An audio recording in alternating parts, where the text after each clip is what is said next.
And I know because us as women, we notice ish like that. You know what I'm saying? Like, we start seeing somebody husband coming on everybody thirst trap picture. You may start looking at that husband different, like, what's up with you? Your wife ain't gonna. I mean, why are you may not saying that a man once he get married, he doesn't have thoughts like, oh, she's gorgeous. Oh, that look good. But I don't need you pressing like under this one and that one picture. I know my husband is a man. And he gonna be a man. Baby, just look and keep strolling. Because how does that look? And so that's not striving for excellence in your marriage. When you under these thirst trap pictures, googly eyed and emojied up. And even if you don't do a Google eye or emoji, if you press a like on it, what is your point? You want to notify that person that you like it? Yeah. And what your wife got to say about that? This is the Family Dynamics Podcast with Kevin and Alicia Meeks. Welcome to another episode of the Family Dynamics Podcast. Once again, we are in our home studio, and I am your host, Kevin Meeks. I am sitting next to my beautiful wife, Alicia Meeks. Hey, hey. How has your day and your weekend been, babe? Well, it really was really great. It wasn't really like totally about me. It was Sweetest Day weekend. And I was very excited to surprise my husband because I kind of knew that he didn't even think about it being Sweetest Day. So I got him a gift that I knew he was going to like and he needed. And then we participated in church today with the Epic Nation. That was great. And then I ended my day with my sorority sisters. And that was a great time. So I've had a wonderful weekend. I can't complain. Yeah. Yeah. I think every year I forget about Sweetest Day. Because I think I called one of the guys and they was like, well, when is it?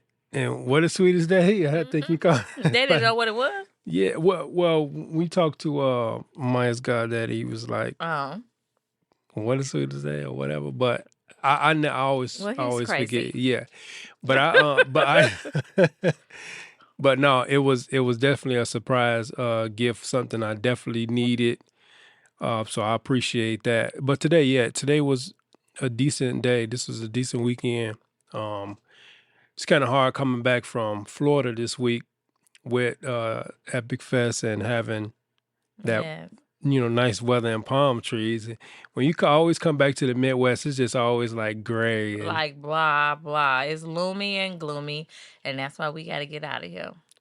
So that's how my day and my week been going. So it's been pretty good. What's crazy is, you guys as our listeners do listen. So they actually had a request for a topic that we're going to share today. Mm-hmm. Something that you think that what's understood shouldn't have to be explained, but I guess some things do have to be explained. And what we mean by that is once you get married, I think there's a misnomer that you should cut off everybody that you've ever known. But I don't think that that's what should happen, but I think there should be a huge boundary between your old life and your new life. You should change because things are changing around you, so why wouldn't you change? So one of the topics that we had on a request for was, should married people have friends that cheat? Like that cheat on their spouse, be it their husband, their boyfriend, their girlfriend, their baby mama, baby daddy. Just should you as a married person hang around people who cheat? What are your thoughts? No, because I've said that. No, because the old adage is birds of a feather flock together. But you govern your own body and your own Yeah, self, your yeah, own but mind. environment is always stronger than will. Environment, your environment is always stronger.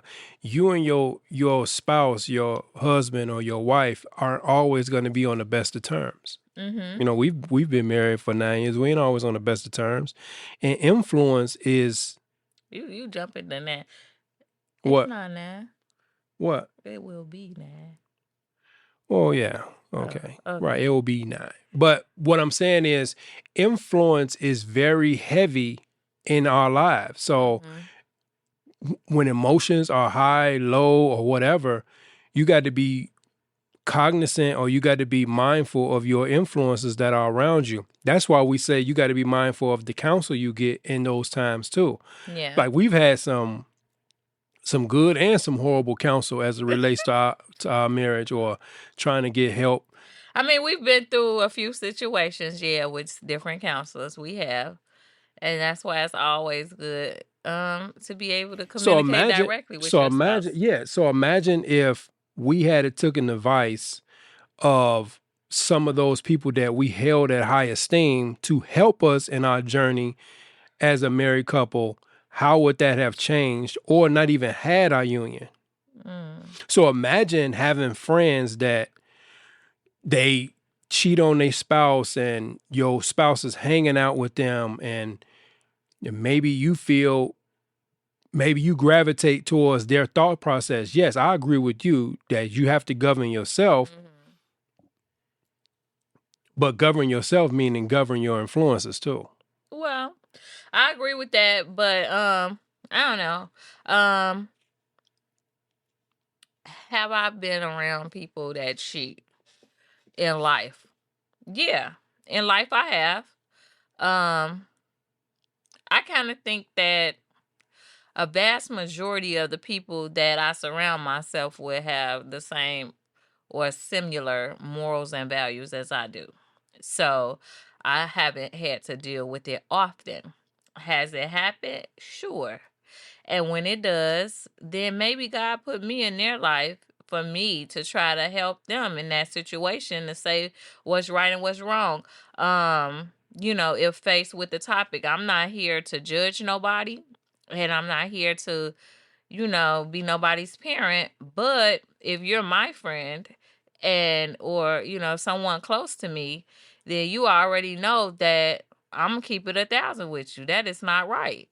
And it has happened to me where someone close to me brought a female around me and they knew that A, I don't rock like that, and B, I know your wife, and C, get her away from me.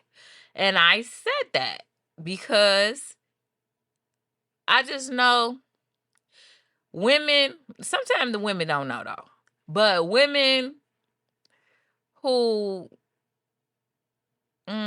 are willingly mistresses or women who willingly, be with men and they know they have someone or even especially have a wife, the way they move is just weird. And I will never have, sometimes when people are in situations like that, they try to ta-da the wife or, ta-da the woman. Like, we were just at his auntie house and, girl, shut up. And so I will never have it where someone try to make it seem like, oh yeah, we was kicking it with your cousin and and no. So in that instance, when a person had brought someone around me, since you had the audacity to bring her around me in that moment, I had the audacity to tell you, where's your wife? I'm sorry. I'm not the one to cheat around. And I said it. And, the person's like, oh, come on now.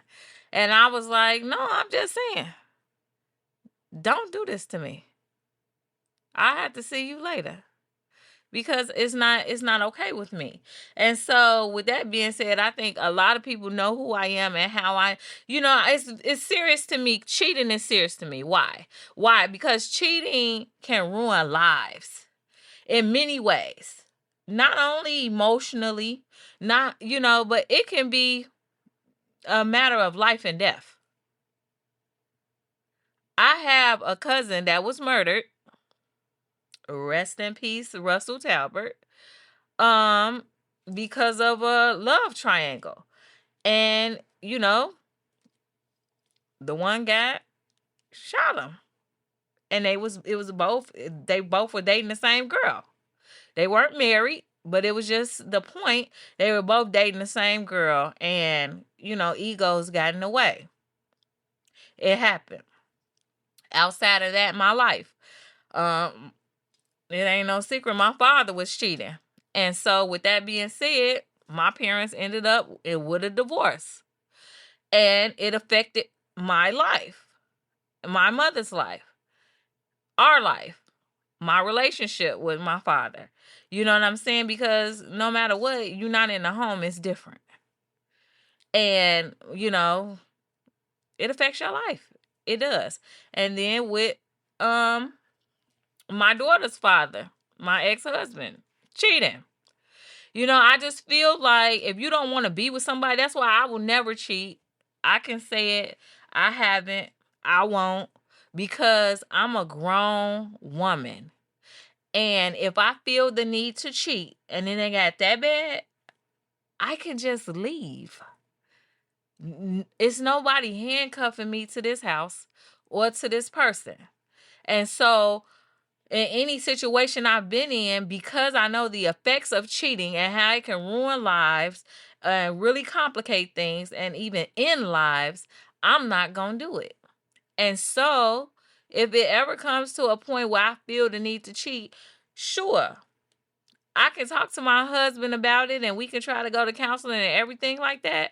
But if in that moment I feel like I'm about to cheat or something, then I need to leave. Because why? We are grown. No one told you to be committed to somebody that you're not really committed to. Like, why? And I know sometimes it's out of greed because people want to have their cake and eat it too.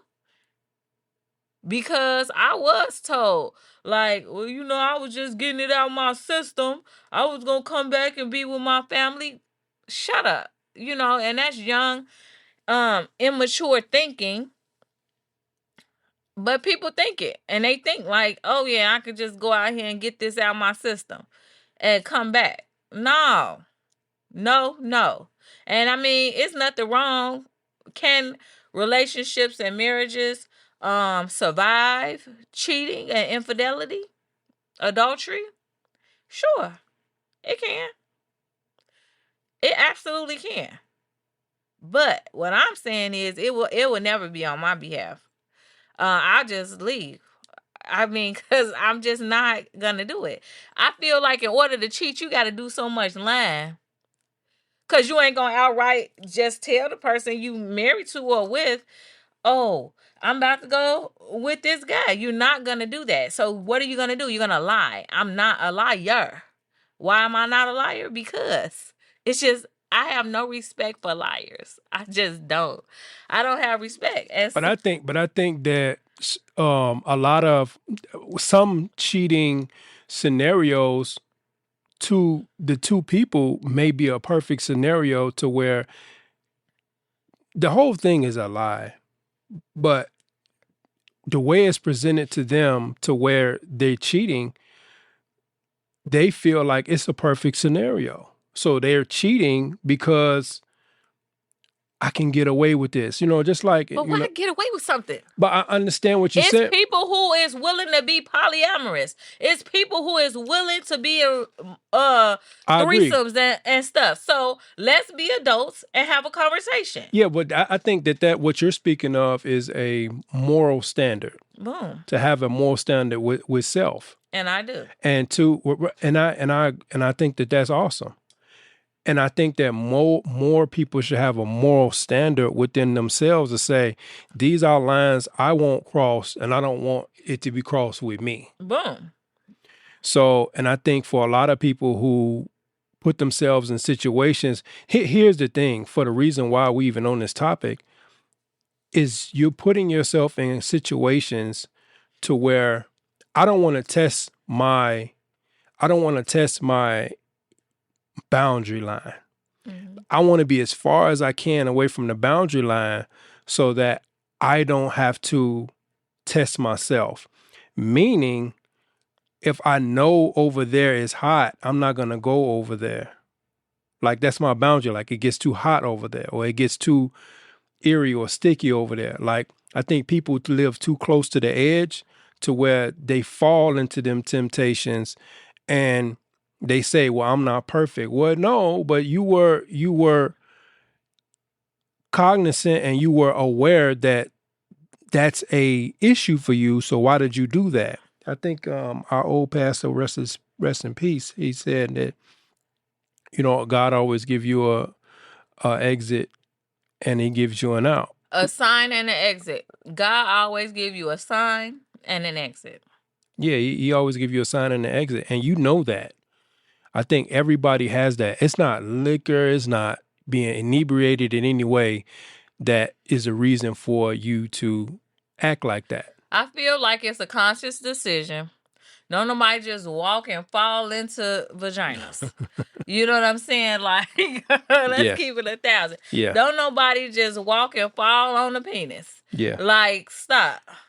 It's a conscious decision. It took time to take off your clothes or to drive to the place, and you made a conscious decision. Yeah. It was premeditated. Cause it's always premeditated because it don't just happen. It's things that lead up into. So yeah. So my answer to the question that we're having, like, no, I don't think that if you're married that you should hang around. See, here's the thing. I can hang around. When you, like, for me, like, people don't come and burden me with, like, oh man, let me borrow this, or let me borrow your car, let me borrow some milk, because they understand that Kevin don't do that. Like, Kevin is not about that. I don't even radiate that type of energy where you want to feel like I'm the bank or I'm to come borrow from me. Now, I'm not saying I don't want to help people or I don't have people that's close to me that I will give to. I just don't look like I want to just be the bank. So I don't look like, hey, bring your mistress around me, or bring your let's go hang out with your ex chick, your chick. Like, I don't do that. So that's me. And that's not something that I project. I don't just project that I'm open to that type of energy, because I'm not doing it in my situation. So it's not okay for me. Well, I just feel like when I'm thinking right now in my thoughts, now I'm thinking about it. It's been about 4 or 5 people that I know that was cheating, or that was dating a married man, or, something like that. So in a lot of situations when that was occurring, because people are very aware of my stance on this. I've spoken so much about it. And, through my own divorce and stuff, like, people are very aware I'm not for cheaters. And so when it has happened and it's people that I know and that are my friends, either A, they've kept it from me, or B, they were, forthcoming with it, and they'll start off like, well, I know you. I know how you are. And yeah, girl, so yeah. And if ask, and I'll say, are you asking for my opinion? Because just because people tell you something don't mean they want your opinion. Sometimes they just want to hear themselves talk or something. I don't know. But I say, are you asking for my opinion? That's wrong. Or in the conversations, they know I'm always team wife, because I know what it feels like. And so, yes, and I'm going to go over there and leave a letter on her doorstep. Why would you do that? What are you getting out of that? Like, I'm the wrong one. Because why? You in the wrong. Like, I'm going to give you it straight, no chaser, and I'm going to be honest with you. So if you tell me that you in a situation or scenario as we're speaking of, I'm going to give it to you 100, and I'm going to be team wife all the time, because they took a vow together and you're infringing upon it. And I've been around people, now I'm thinking it's even more than about 5 or 6. I've been around people, and in my conversation, it makes people not want to tell me that they cheating or in situations like that, because I grabbed the Bible out on them, about how God thought so much of adultery that he made it a commandment. He commanded us not to do that. So don't get married if you know you're a cheater. No one is forcing you into marriage and to make this vow, because if you're spiritual, which that's the basis of a marriage, it was created by God. I want to believe that someone didn't get married and say, I'm going to cheat. I want to believe that. Some people be knowing they. I know, but I'm just saying. I want to believe. I want to believe. Knowing. I want to believe that they got married and a situation happened, and you let your flesh get the best of you. But some people have gotten married on false premises. I agree. Now, some people have gotten married to please that person, or they didn't want to lose that person, and they knew that person was gonna go. So okay, let me just go ahead. Yeah. Some people have gotten married. I mean, to be totally honest with you, I don't even know 100%. I feel like. So you believe that someone get married off of the premise that I'm gonna cheat, but to keep you here, I'm gonna just marry you. Yeah, I think that's what happened to me. I do. Because I know God didn't ordain that marriage. That's super selfish. Yeah, well, people are selfish. People who cheat is selfish, because why not let that person go on and move on with their life? And you keep trying to fix it and get chance after chance and some more chances. Why do that to somebody? Ain't nothing good gonna come to you. None. Because you could have left that person alone and let them go head on with their life instead of ruining people's life like that. And that's just irritating me while I'm thinking about it. But I'm fine, because, I'm thankful God gave me the ability to move on. But I do know that it's a shame when people do that, because they do it to the wrong people, and then everybody's not as strong. Everybody's not able to say, I will love again. Like I had it in my plight, like I'm not gonna let him win. Because see, men, they do stuff and then boom, they moving on with their life and remarrying and everything. And then the women be, so emotional. But seemingly, I think that rightfully so. But I'm saying I think that that's could be false to some point. All men don't get a chance. It just looks like that. We wear it different. I haven't been in that situation, but I just know that we do feel a lot, and a lot of times we mask that by work or by moving on. Yeah. So it's a. But the point is that I feel bad when people do that, because, wow, I'm not built to break. But it's many women that are, and that's why they have a whole show created about it called Snap. Okay? And I'm just trying to tell you, when I watched it, like, oh my God, they're crazy. But then after I went through it, I'm like, I could see how people is on this show. I could see how people, it's a thin line. Yeah, I guess. I mean, it's a thin line, and then I get sad for the people who aren't that strong, because then they don't love again, and then they by themselves, and that's sad, because of a person broke their heart to that extent that made them not be willing to trust again. Yeah, I definitely sympathize with your situation and many situations like that has happened to, especially when it's habitual.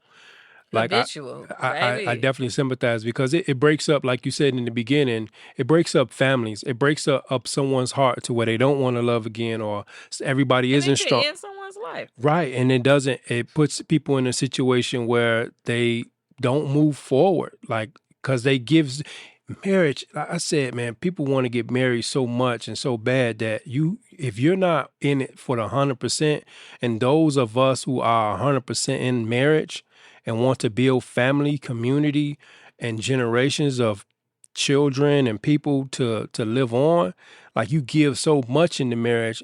And when you take that for granted and please your flesh to go cheat or do something like that, like you ruin a lot more than just. You could bother somebody mentally. Okay, so once I gave Amaya Diddy chance after chance and some more chances and finally decided to divorce. Because of the person I am, I had a bachelor's in psychology. So that tells you I think about stuff a lot. I give things deep thought. And as I began to self-reflect, what could you have done to cause this? Which that is what the beginning of my thought process was. Like, what did you do to deserve you? What did you do to deserve this? You don't.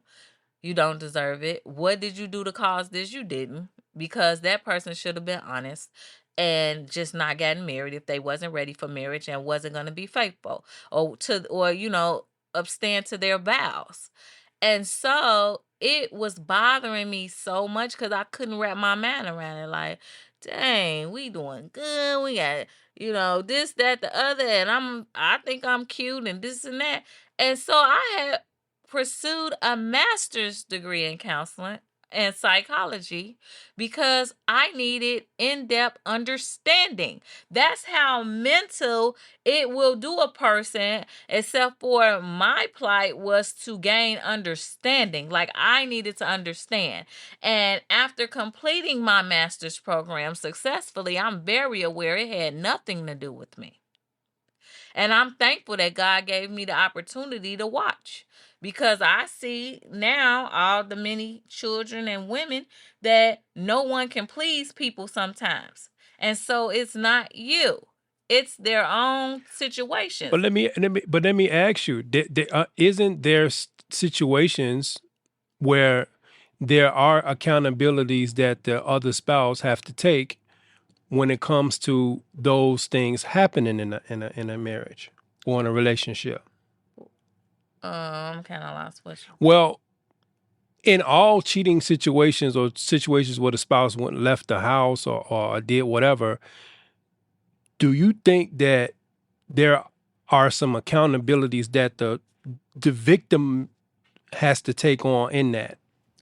Well, personally, I feel that the person who cheated, they made a conscious decision to do that. And they knew that they had made a vow. So that's on them. So if, for However, instance, I also know that as I did my self-reflection and I did my inner work, I became aware of some areas of that marriage that I would not repeat if God blessed me with another husband. For instance, I wouldn't lock someone out the house and not let them come. Because if you locking them out, then you giving them to the streets. I mean, you know what I'm saying? Like, those is childish things that may have occurred. And it's other things that, I self-reflect on. And it's things that I could choose to improve about myself as a partner, as a spouse, as a person. And I did. I did my work. I went to counseling. I sought, spiritual advisement and psychological advisement. Because what also it does is it taints a person for their next person. Like I had trust issues. Period. Like because of the things that happened to me when certain things start kind of looking like something that it could just not be, but because you've lived it, you may say, I seen this movie before. He gonna do this or he gonna do that, and your current spouse may not even had a thought You know what I'm saying? Like, for instance, like, okay, people that keep their phones face down or whatever. The first time you see the phone face down, if you have been cheated on, you may say, I wonder what's that about. Yeah.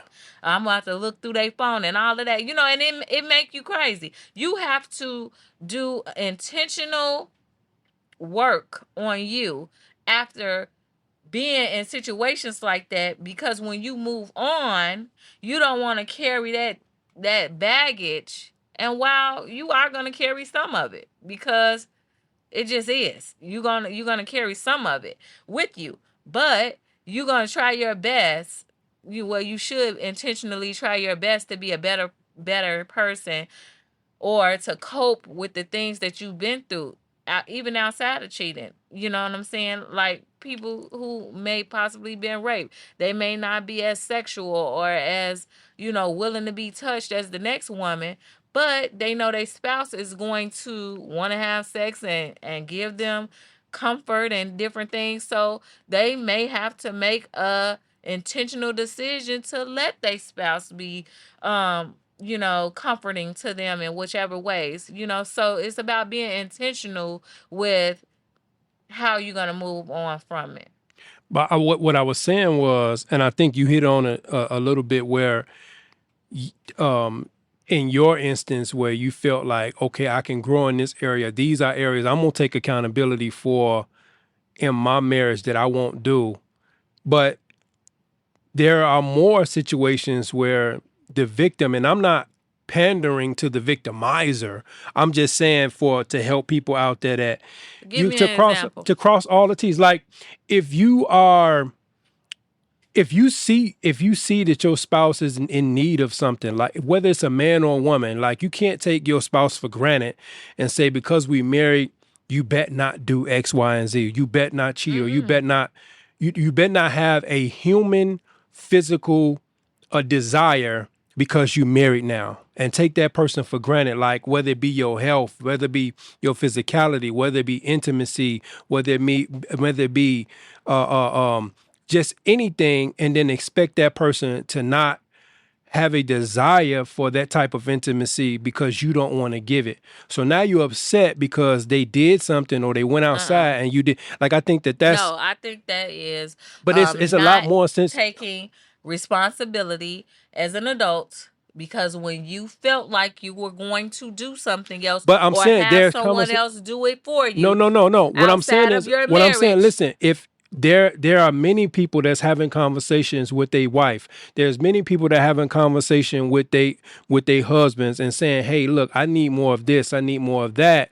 And you are intentionally not giving that to your spouse because you have a certain bias, or you feel inadequate in your area, so you're not going to give me what I need because just for whatever your own thing is. Like, you have a lot of women that husbands don't want to spend time with them because they rather be outside the home, or they rather be hanging out with the guys, or they too tired, or they work so much that they don't want to give their spouse. So what do the spouse do when she wants to be intimate, or she wants to be affectionate with her husband, but he's never home? So what do you do? So now my wife has to just, well, I talked to him about it, and it's been 5 years, it's been 10 years, and he ain't made no change. Right. I mean, although biblically the only, biblical thing for divorce is provision for divorce is adultery. However, I can't judge nobody. I'm going to stand on it. You got choices in life. Ain't nobody handcuffs you to no relationship. But I'm saying there's petitions being made on both sides of the fence. And if that person, so now you're saying, if it's so serious to you, if it's so serious to the person, whatever the issue may be, if it's that serious to you, you do have choices. It should be that serious, right? But they got choices. Sex, or being ignored, or being acknowledged, being adorned, to be honored in your marriage is a serious thing. And if you're not getting that, and your then you spouse have a isn't. choice. Okay, what choice do you have when You there's no can leave that biblical? person alone if it's Okay, not but I'm working saying out. if we living by a biblical I principle, understand what and you're you're saying saying. what, so now you can't say, okay, don't cheat or don't do that because you're not giving me something, and I'm being faithful to you.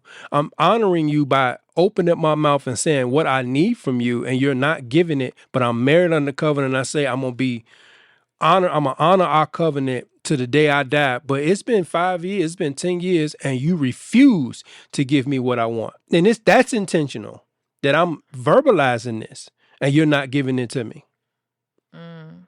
Like, just put yourself in our shoes. If I just really ignored your petitions because of whatever, my own pride and ego, I won't do X. I won't give you X, whatever X is for you, and I have to have you stand in that. But you don't have no grounds to divorce me because I don't want to honor your petitions. Mm-hmm. I didn't cheat on you. I'm just not honoring you in no type of way in that area or whatever area that you need from me.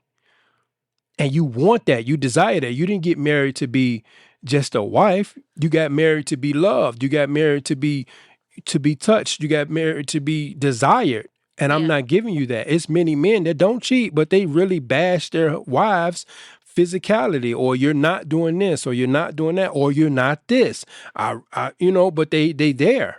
And women on the other side too. Mm-hmm. You understand what I'm saying? So now what do those spouses do? I mean, one thing, they got to take they covenant back to God, like, hey, this is what's happening. Yeah. But no, yes, you are making a choice, but I'm making a choice to stagnate my life for my covenant. Because that's what you're doing. Yeah. But so what's your take on that? I really can't speak on it because I just feel like that's like a whole nother podcast. Like, I just feel like that even like some of the areas are kind of gray because it would just have to be a case by case scenario. No, I agree with you. It wasn't a question to trip you up. It was more of a question as everything isn't atypical. Everything isn't cookie cutter to where, hey, this and that. The basis of it all is that whatever you do, you're making a choice against your decision to love someone forever, to honor someone forever. That's the basis of it. The first question about this podcast, what we was talking about, should you hang around people that are cheating and you're married? To me, this is my simple answer. If you roll around mud, you roll around in mud, there's no way you can expect yourself to come out clean. I'm not going to roll around with a bunch of people, and I don't want to be involved in another family being torn down, and I'm in the midst of that. I don't want those spirits on me. But you could be in the midst No, of a I can. wait, No, you got to know your friends. I'm saying you could be in the midst of a situation where you are the catalyst that may, shine a light. It's people who have inboxed you that said, "Oh, I wish I could be half the man to my wife as you are or appear to be to Alicia." And so by them being in your proximity, then you're shedding a light. Like, it was somebody I used to talk on the phone to, and I guess they had me on speakerphone half the time when they at home, and their husband would hear me saying, "Oh, here come Boopy. Let me go. Let me see how his day was." And then that person was like, "Yeah, because you get off the phone and your husband come in, you give him attention." You know what I'm saying? And yeah, because I really do want to see how my husband's day was. So anyway, the point is, then that person started trying to, because they saw what I was doing and how I greeted my husband or how I treat my husband. So sometimes you may be around people that's going left. After we got married, so many people that was around us started getting engaged and married. Because I'm not saying it was because solely of us, but I do feel that, like people okay, marriage is cool. Okay, it don't have to be that bad. Oh, it looks like you can still have a life and enjoy your spouse after marriage. You know what I'm saying? Because we so intentionally try to do that. So if you have a friend that may be a cheater, you might be in their life for a reason. Like, everything ain't about you. Some situations is so someone else can gain something, and you may gain nothing from it, and it may drain you. But it may be that you're in that person's life for that reason, so that maybe they can stop cheating, or maybe they can leave. I don't know, but maybe they could stop cheating and do better. But maybe they didn't have anyone else that was going to. So I just really feel like, no, am I going to actively just want to be hanging out? I mean, it's about maturity level too. It's just about where you are mentally and with maturity. Plenty people do different things as a married couple or as a married woman separately. When you're separate from your spouse, it's things and ways that you should govern yourself. And it just is. But some people don't. What I'm trying to say is, like, for instance, I'm about to go to my daughter's homecoming. And it was a few events that I just off the top was like, yeah, no, I'm good. Because I don't even feel like I can enjoy myself in some of those settings because I'm married. And not that I can't have fun, but in a lot of these different settings, I may put myself in a situation where it looked like I might be ready to mingle. You know what I'm saying? And so I'm purposely already stating, like, yeah, no, I'm not going to that. And so it's on whoever to make those intentional steps to do the right thing. If you're in a relationship committed or a marriage committed, to not cheat. But my answer to hanging around cheaters, that's not something I'm seeking out. But if there is someone in my midst that is a cheater, I feel like after a while, I would stray away anyway because the mentality bothers me. And I don't like entertaining BS. And I'm like, Kevin, I don't want to be a part of nothing that's gonna tear down a family. Yeah, I'm not gonna be there. And this is the thing. I can be a beacon of light for someone else's life. I won't exile someone who wants to actively be a better man or be a better person for their active situation. But I'm not seeking out, like, God was on the move. And you had to come to him, like the woman with the issue of blood. He didn't come to her. He came to her vicinity, and then she had to be prepared to want to get healed. I'm not going to put myself and knock on people's doors or make sure that, hey, you healed, or, hey, you need to follow this. No, I'm going to be me. And look, even in our life right now, there's rooms that you have to be qualified to get in. Mm-hmm. You're not qualified to be in a room with me with a bunch of integral men, and you're not integral. Yeah. You have to show yourself integral. Today, as transparent as I can be, my spiritual leader now sent me a message, and he said, man, I honor you for being integral and being a man that wants to please God. That puts me in a different mind state and in a different category in his mind or circles that he may be in, like, hey, this guy is integral, that he'll take accountability for his own actions or lack thereof. That puts you in a different bracket because he can actively see, like, okay, Kevin this is not fake. He really wants to be this way. Yes. But if you're actively cheating, glorifying it, and trying to be on the snake in the grass, there are rooms that I won't even allow you to be around because there are men that actively want to put their flesh to death and to be integral and move past their visual eyes and to want to feed something else that feeds them, whether it's financial or whether it's being, grow personally. And I won't even consider you, so I'm not even in your space. So I'm not going to go nowhere and say, oh, I'm going to be a beacon of light. I'm a beacon of light when I wake up and I'm integral with my family, with my wife. I want her to feel comfortable when I walk out the door. If someone was to come with her with some foolishness, she already know that's something that you're trying to plant a seed. Mm-hmm. And if that's not you, it's hard for your spouse to gauge whether this is true or not true. Like I don't walk in that. I don't put myself in those situations. I don't soft flirt. I don't like pictures on the gram and all these others. I don't do that type of stuff so that my wife can feel not over that. Let's not lie to myself. Mm-hmm. Like you going against or someone going against their covenant is you actively lying to yourself. I'm not going to call myself a liar.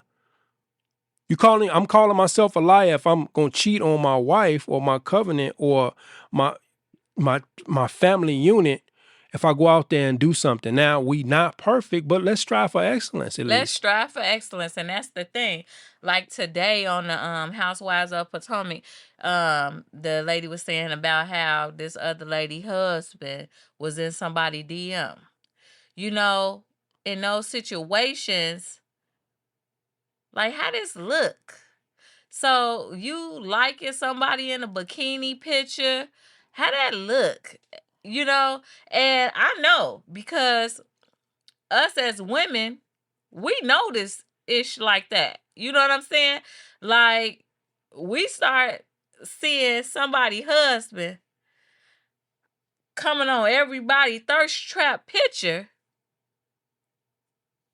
You may start looking at that husband different, like, what's up with you? Your wife ain't gonna, I mean, why are you may, not saying that a man, once he get married, he doesn't have thoughts like, oh, she's gorgeous. Oh, that look good.